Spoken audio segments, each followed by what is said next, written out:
Many times over the last 12 months, the media has made their way down to this little strip of shops to talk to either myself or Mr Slipper about what has become known as the Ashby Slipper affair. Today, hopefully some finality, at least on my behalf.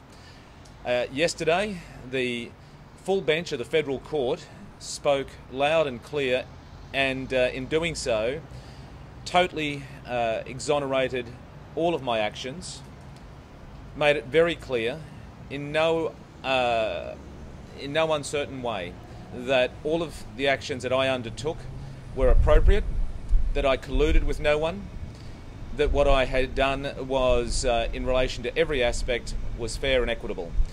This is exactly what I have said from the start.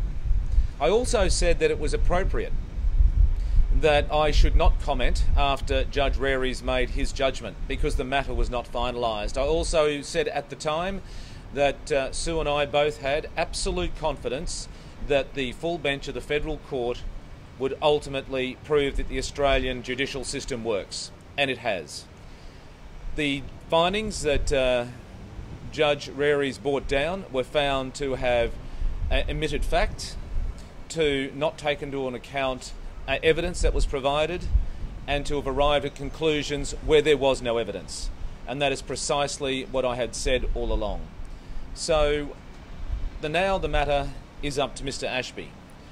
Most of you probably don't appreciate that up to this point, Mr Ashby has not had Mr Slipper in court once.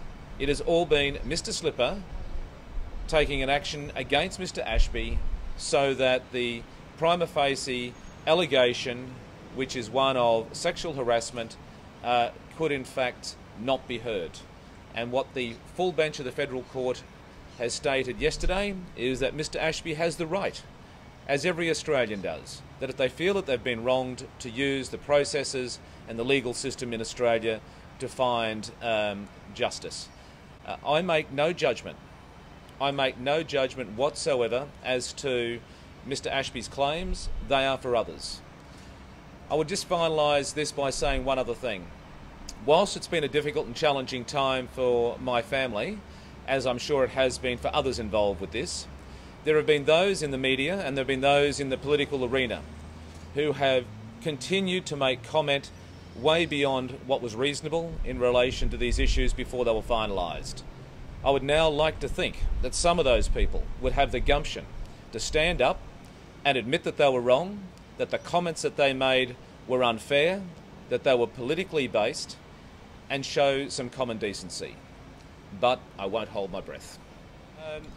As the LNP member for Fisher, the people of this electorate had enough faith and trust in me to give us the largest swing of any LNP member winning in the Queensland state. So they made their judgment.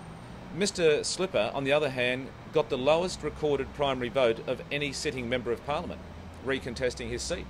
So I think we've been vindicated every way up, down and sideways. In this case, people just wanted to use this as a political football and see conspiracies where there were no conspiracies. And instead of taking people on their word and on trust, and you have to really look at them and their actions as to what their motivation was in doing so. That it's so easy for us to throw stones. And just look at today. Look at the media today and look at the coverage that my exoneration has received in comparison to when a single judge made a determination. There were just inordinate amount of media. You know, we had live crosses from here. There's no live crosses today, is there? But what does that say?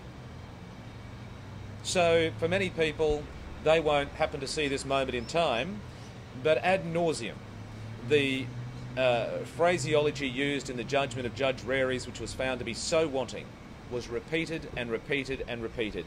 It was mailed to people. It was full-page ads in the paper. It was commentary. But you won't see any of that this time, will you? It's one thing to talk about something around your kitchen sink.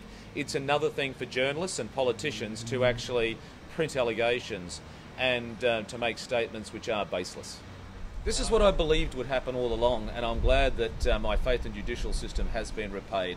and to read that judgment in detail yesterday, which not only commend to those people that wrote so willingly about this issue, all the conspiracy theorists who are looking under rocks, go and have a look, because this is precisely what I told so many of those individuals, but they weren't prepared to listen to me. Maybe they will listen now.